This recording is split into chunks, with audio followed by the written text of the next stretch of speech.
Halo teman-teman, saya lagi di sini. Sekarang saya mau membahas tentang bagaimana sekolah negeri di Amerika bisa gratis dan siapa yang membiayainya.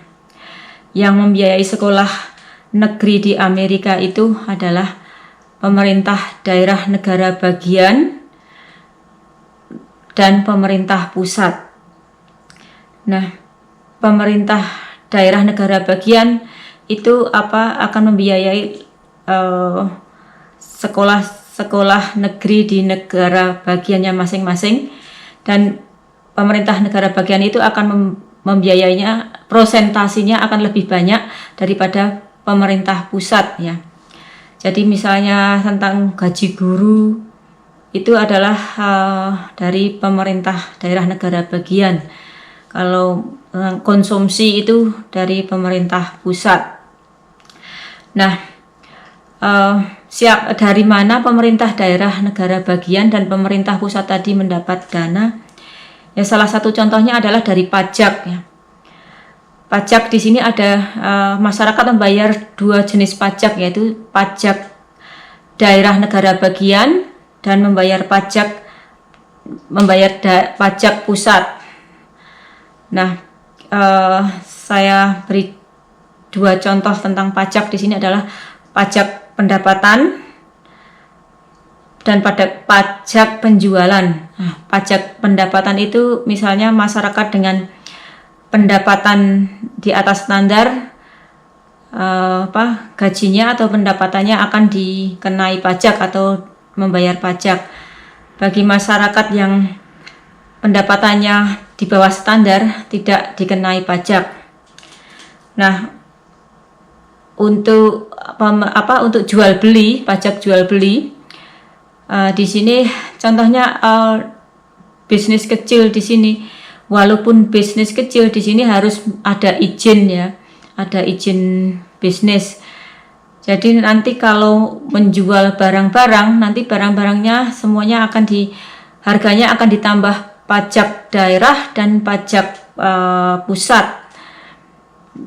Dan setiap transaksi nanti akan ditambah pajak daerah dan pajak pusat. Hampir semua masyarakat kan melakukan transaksi ya, walaupun mereka pendapatannya di bawah standar ataupun di atas standar, itu kan mereka melakukan transaksi atau jual beli.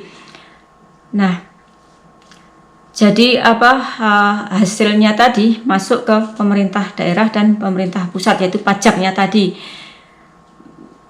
Jadi kalau dipikir-pikir ya, yang membiayai sekolah negeri tadi ya masyarakat itu sendiri ya. Jadi dari masyarakat untuk masyarakat. Nah, juga di sini ada juga saya tambah satu pajak lagi, yaitu kalau misalnya masyarakat yang sangat-sangat kaya, nanti juga pendapatan pajaknya akan ditambah pajak dengan prosentase yang lebih tinggi juga. Nah, saya kira pajak itu penting ya kalau kita membayarnya dengan tertib dan pemerintah mengelolanya dengan baik. Nanti pajak itu akan kembali dari masyarakat, kembali lagi ke masyarakat. Nah, tentang pajak penjualan itu saya kira pendapatan pajak penjualan untuk pemerintah daerah dan pemerintah pusat itu tinggi ya, karena hampir setiap masyarakat itu melakukan transaksi. Jadi setiap transaksi ditambah pajak, dan pajak tadi akan masuk ke pemerintah daerah dan pemerintah pusat. Jadi walaupun kalau kita membeli sesuatu dan harganya ditambah pajak, itu kan nanti jadi harganya mahal ya. Tapi kalau nanti akan kembali lagi ke masyarakat, akan lebih baik ya. Seperti contohnya kalau misalnya kita kalau membeli sesuatu harganya akan lebih mahal, Tapi kalau kita tidak harus memikirkan biaya sekolah, saya kira akan lebih ringan ya. Nah, ini hanya pendapat saya saja. Saya bukan seorang ekonomi ya, seorang ahli ekonomi, jadi hanya berpendapat saja. Jadi kalau dipraktekkan ya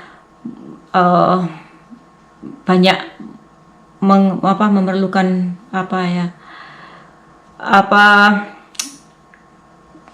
memerlukan usaha yang keras, seperti ada musyawarah dengan masyarakat dan pemerintah, dan bagaimana kalau merubah sistem perpajakan.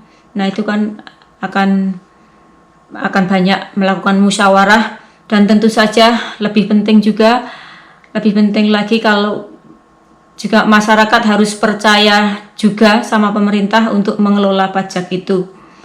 Nah, itulah tentang pajak di Amerika, yaitu sebagian adalah untuk membiayai sekolah negeri. Nah, sekolah negeri itu juga ada sedikit tambahan dana, yaitu dari wali murid tadi ya, seperti sudah saya sebutkan dalam video yang pertama ya, yaitu ada organisasi PTA tadi, Parent Teacher Association, yang anggotanya adalah wali murid, yang mereka memberikan dana sukarela, dan hampir setiap wali murid kan membayar dana sukarela untuk menjadi anggota PTA walaupun tidak aktif. Nah, itu juga akan menambah kemajuan dari sekolah negeri tadi, dengan ada tambahan ekstra dana. Nah, inilah tentang bagaimana sekolah negeri di Amerika bisa gratis. Ya, sebenarnya sebagian dari masyarakat itu sendiri yang membiayainya ya. Jadi dari masyarakat kembali lagi untuk masyarakat. Nah, saya kira video saya sampai di sini dulu, dan sampai jumpa di video berikutnya, yaitu tentang fasilitas akademi yang sekolah negeri itu berikan. Akan saya jelaskan di video yang bagian ketiga. Terima kasih dan sampai jumpa.